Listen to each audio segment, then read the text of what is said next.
Yesu ashimwe. Imana ibaho umugisha abo tumaze igihe dusangira ijambo ry'Imana uri kumwe na Pasteur Mutagoma Gode. Reka dusome ijambo rito tugiye kuganiraho riri mu Kuva ibice 33 umurongo wa 15. Haravuga ngo Mose aramubwira ati ubwawe nutajyana natwe ntudukure ino, ikizamenyekana yuko njye n'ubwoko bwawe tukugireho umugisha ni iki? Nuko ujyana natwe bigatuma njye n'ubwoko bwawe dutandukanywa n'amahanga yose yo mu isi. Amen. Imana ibaho umugisha. Uyu munsi ndashaka kugira ngo mbaganirize ku ijambo rivuga ngo ni iki kidutandukanya n'abandi bantu mu byo tubamo byose. Ikidutandukanya n'abandi ntago ari uko twubaka amazu, ntago ari uko tugira amafaranga menshi, ntago ari uko dushaka cyangwa ngo tubyare. Igitandukanya abizera Imana n'abandi bantu cyangwa se n'andi mahanga ni ukubana n'Imana cyangwa se ni ukugendana n'Imana cyangwa se ni ukuba muri presence y'Imana. Mose yabwiye Imana ngo nibatajyana ntago bakwemera kugenda. Ukibaza ni gute umuntu avuga ngo tutajyana nawe ntago twemera kugenda, kandi tubizi neza ko Imana ari Imana ibera hose icyarimwe. Nawe urabizi Imana ibera hose icyarimwe, nta hantu na hamwe itaba, nta hantu na hamwe amaso yatagera. Ni ukuvuga ngo kubera iki se Mose yashatse nanone ko bongera kujyana n'Imana? Kubera iki yifuje ko bajyana n'Imana? Iyo usomye mu bice bibanza, ijambo ry'Imana ritwereka neza ko Imana yabwiye Abisirayeli avuga ngo kuko muri ubwoko butagonda ijosi, kuko muri abantu batanyumvira, ntago najyana namwe, njyanye namwe nabarimbura, ngo ahubwo ndohereza marayika wanjye ajyane namwe abageze mu gihugu cy'amasezerano, mu gihugu nasezeranyije Aburahamu, mu gihugu nasezeranyije abasogokuruza. Abariho ambega babwira ko bagomba kujyana na marayika. Biratangaje ukuntu Mose yasobanukiwe neza ko marayika adahagije mu rugendo. Biratangaje ukuntu Mose we yabashije gusobanukirwa yuko bidahagije iyo gupfa kugera mu gihugu cy'amasezerano. Ibintu Imana yari babwiye koko byari byo, bari kugenda bakagera mu gihugu bazatunga bagatunganirwa, kirimo amata n'ubuki nk'uko Imana yari yarabasezeranije. Ariko Mose atinda cyane ku kuvuga ngo Mana wemere ujyane natwe. Sinzi niba nawe bijya bigufatira, bijya biguha gutekereza ngo uvuge ngo ese ibintu mbayemo ndi kumwe n'Imana.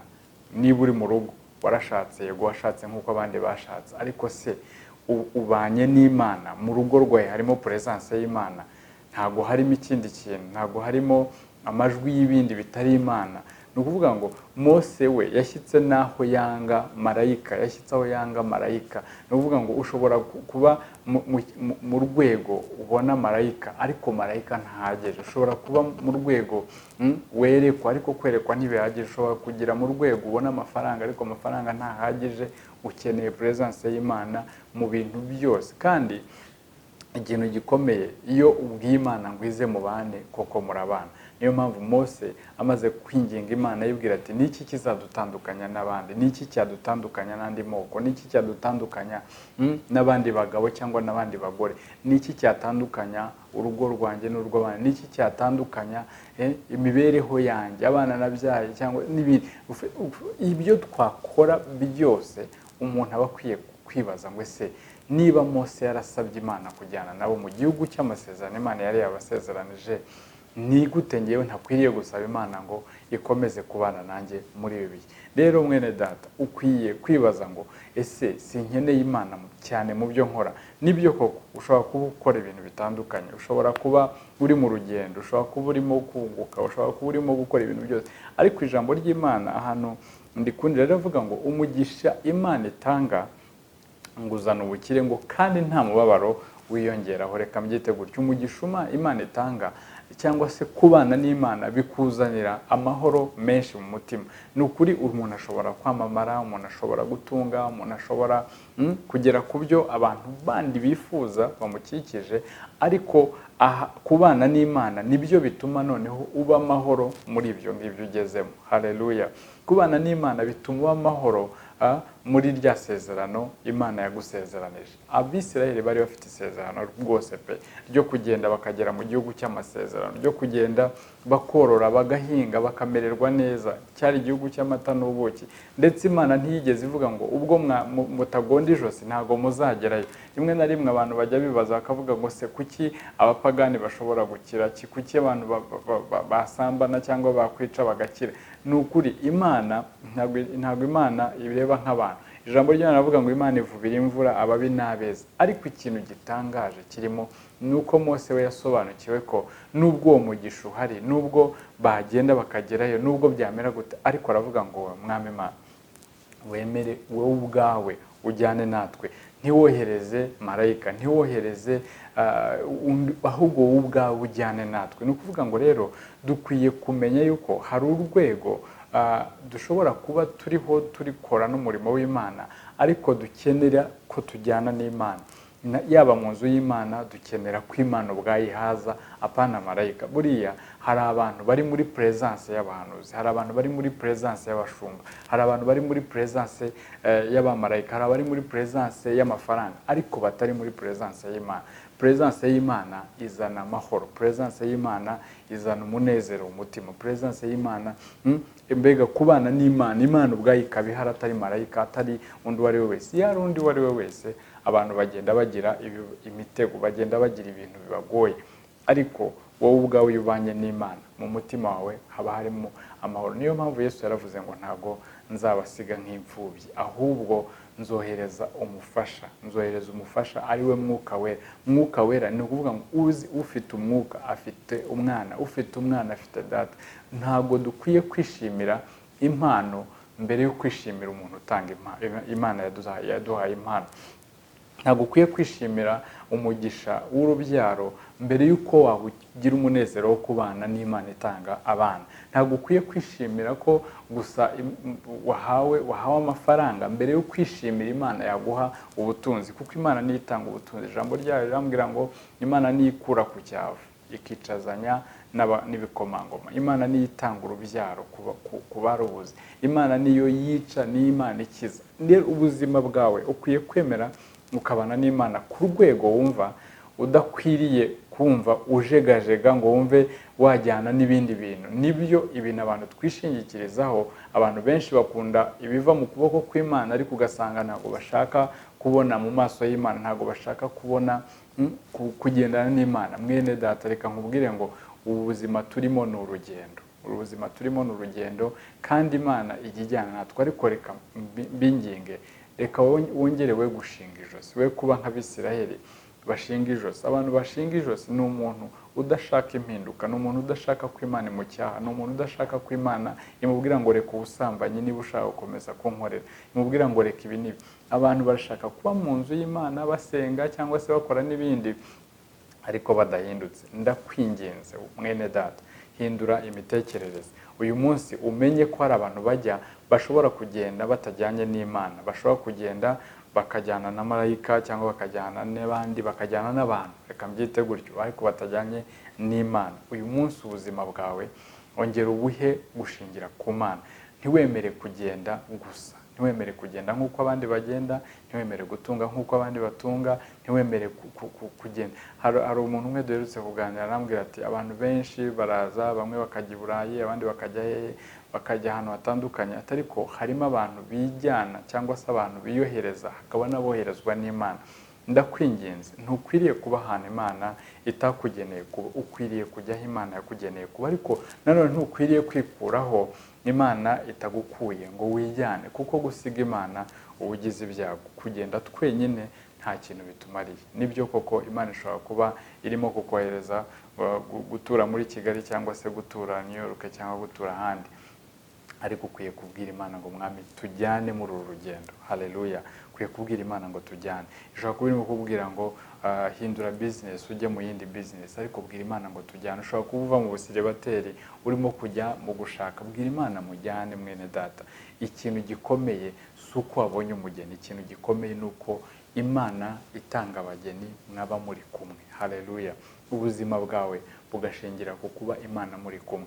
Rero ahangaha iri jambo ikintu ryanyigishije cyangwa se nawe nshaka ko cyangwa tuganire ni ukugira ngo twite cyane ku kumenya niba tukiri kumwe n'Imana, kuko birashoboka yuko abantu bamwe bashobora guhanura Imana barayisize. Birashoboka ko ushobora kuba utunze warasize ubutunzi, birashoboka kubwiriza Imana mutakiri kumwe. Ni ngombwa ko ubuzima bwawe umenya ngo Imana muri kumwe. None se wakwibaza ngo ni gute tuzamenya ko Imana turi kumwe? Icya mbere ni ukubanza wowe ubwawe kwimaramo gushinga ijosi, reka mbyite gutyo. Kuko iyo umuntu yemeye guhinduka, Imana nibwo yemera kujyana nawe. Ibintu bituma Imana mutajyana urabizi. Ijambo ry'Imana riratubwira ngo twebwe turi insengero z'Umwuka Wera.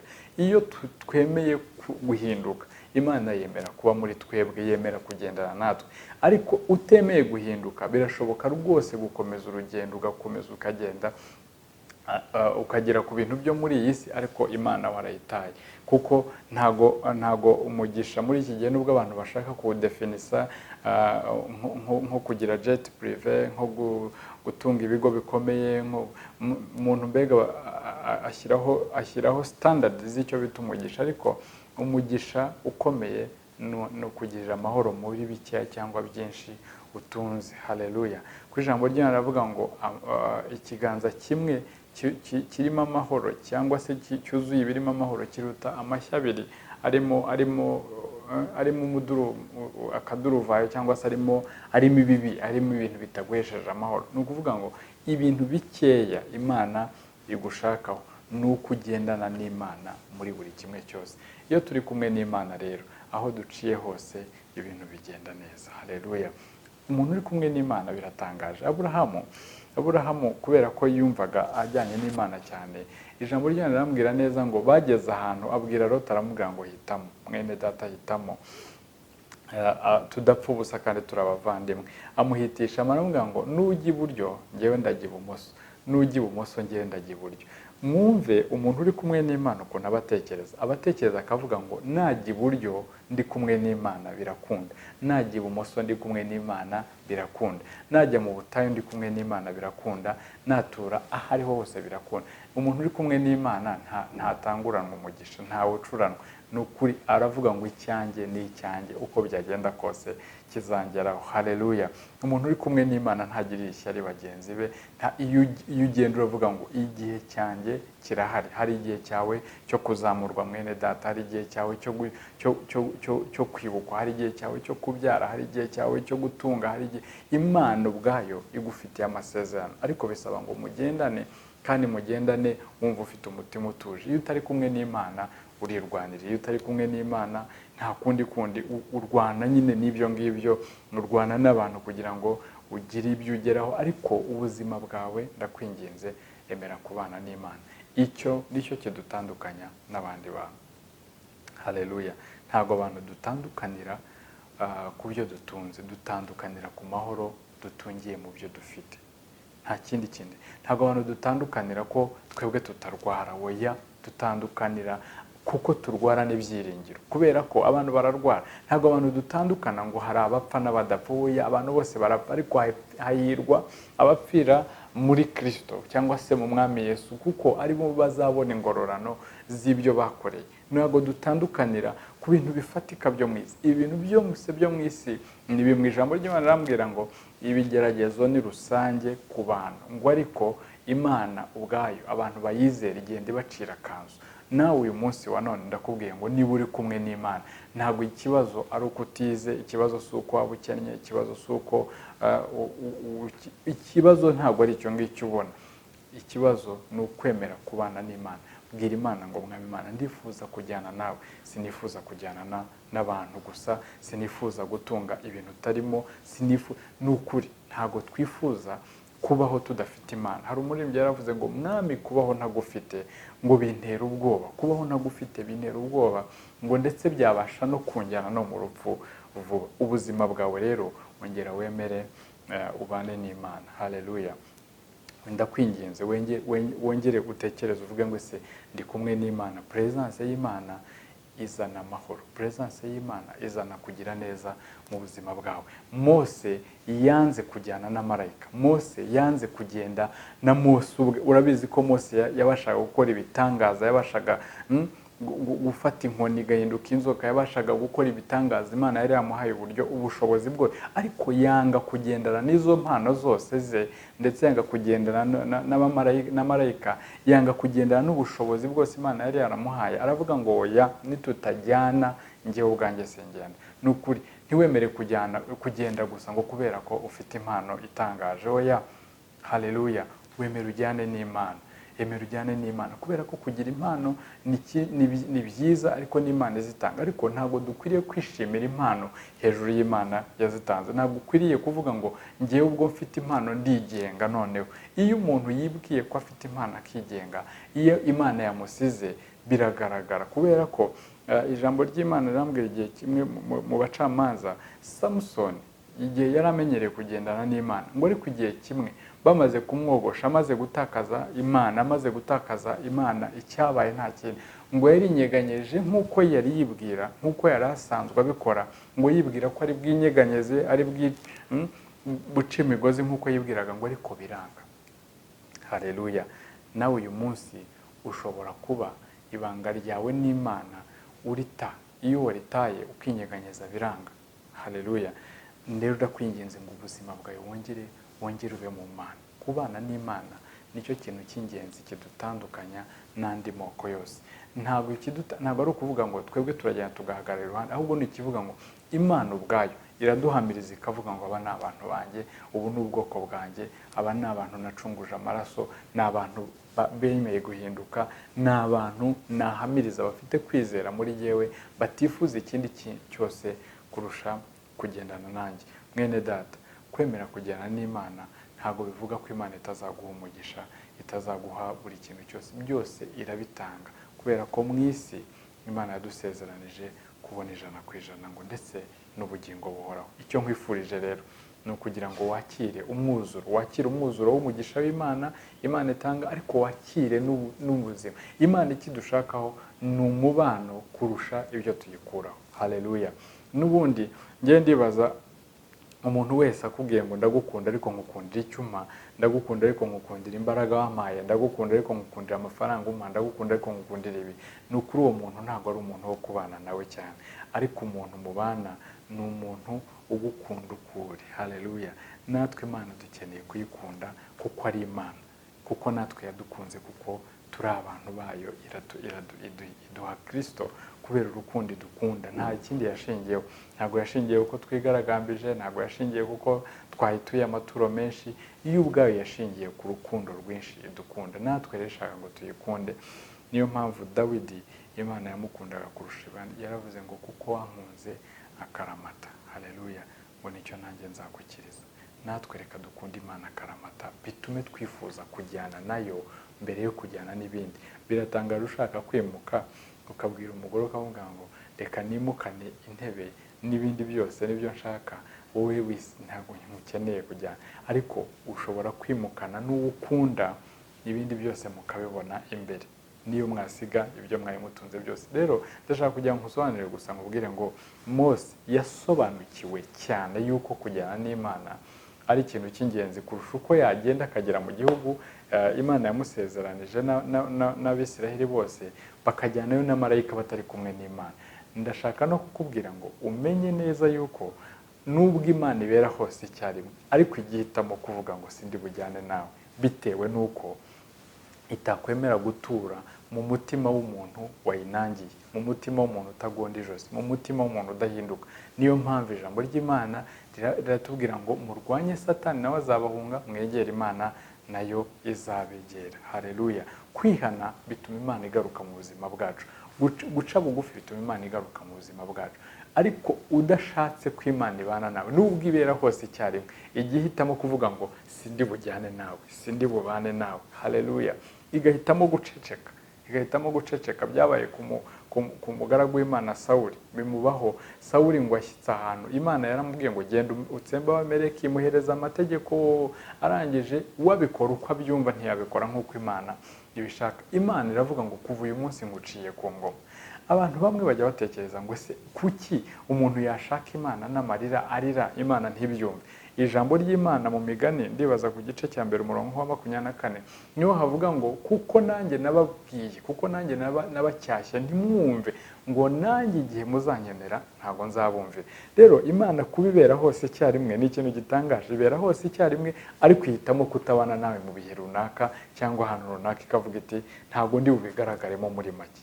Rero nta kintu kibi nko kubaho Imana itagaragara mu byawe, Imana itagusubiza igihe utangiye gusenga kubera ko ntabwo uri kumwe nayo. Ndakwinginze ongera utekereze ngo ubuzima bwanjye nkeneye kubana n'Imana, kuko iyo umuntu abanye n'Imana iyo asenze Imana iramusubiza. Iyo umuntu abanye n'Imana iyo asenze Imana iramutabara. Imana imucira akanzu muri bya bigerageza arimo gucamo. Imana ibana nawe muri bwa burwayi wenda yanyuzemo. Imana ibana nawe muri bwa buzima bwo kutagira urubyaro. Imana ikabana nawe ikakubera umunezero wenda iyo udafite umwana. Ariko utari kumwe n'Imana ibintu byose byo ku isi birakurwanya. Ijambo ry'Imana rivuga ngo niba Imana iri mu ruhande rwacu, umubisha wacu ninde uzatwima amahoro, ninde uzatubuza amahoro? Nta wundi, kubera ko Imana iri mu ruhande rwacu nta kintu gishobora kuduhungabanya, kubera ko amahoro Imana itanga nta muntu wayakwaka.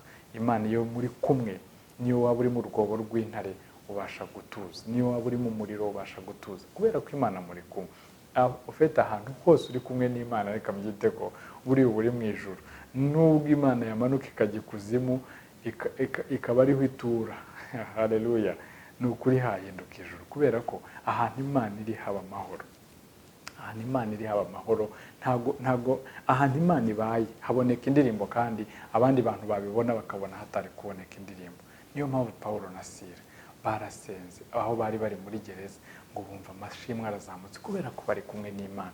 Ntiyabasize no mu buroko bari kumwe. Yosefu ntabwo Imana yamuretse no mu buroko, kubera ko ukuboko kwiza kw'Imana kwahoranaga nawe, haleluya, kwa Potifari, ahantu hari hose. Rero igikomeye ni ukubana n'Imana. Igikomeye ntabwo ari ibyo abantu bageraho ngo uvuge ngo uriya muntu ngo Imana yamugiriye neza ngo kubera ko afite ibintu. Oya, ntabwo icyo ari cyo gikomeye. Ibintu ntabwo bikwiye gusimbura umubano wacu n'Imana. Iyo ibintu byasimbuye umubano wacu n'Imana, ibintu biba ari byo kudutera akaga, kuko ibintu byo mu isi byo nta nubwo bizana amahoro ahagije rwose. Nta kintu kizana amahoro yuzuye nko kubana n'Imana, haleluya. Rero natwe reka tugire isengesho. Umutima uyu munsi ugira isengesho, uvuge ngo mwami, ndifuza kubana nawe, ndifuza kubana nawe mu mashuri niga, ndifuza kubana nawe mu kazi nkora, ndifuza kugendana nawe mu itorero nyoboye, ndifuza kubana nawe mu buririmbyi ndimo gukora, ndifuza kubana nawe mu murimo uwo ari wo wose, ndifuza kugendana nawe mu butunzi nzagira, ndifuza kubana nawe. Umbabarire wa Mana we, sinzabeho mu buzima buri kure yawe, ahubwo ibintu byose nzageraho, byaba bike byaba byinshi, kwaba gutera imbere, icyo nzaba ndimo cyose ni ukuri nzakomeze kubana nawe. Ubwo iryo ni ryo sengesho nakwifuza ko uza gufata umwanya ugasenga, ubuzima bwawe bugahinduka. Sinzi ibyo ubayemo, sinzi igihe uherukira kubana n'Imana, sinzi uko wumva Imana muri kumwe muri iyi minsi, ariko ndashaka kugira ngo akanya gato wubike amaso dusengane, hanyuma ubwire Imana, ngewe ntabwo ndi aho uri, sinzi na situation urimo, ariko reka twemeranye tujye in agreement. Ku ijambo ry'Imana rinyemeza yuko aho abantu babiri bemeranyijwe ikintu, Imana iraza igahagarara muri iryo sezerano.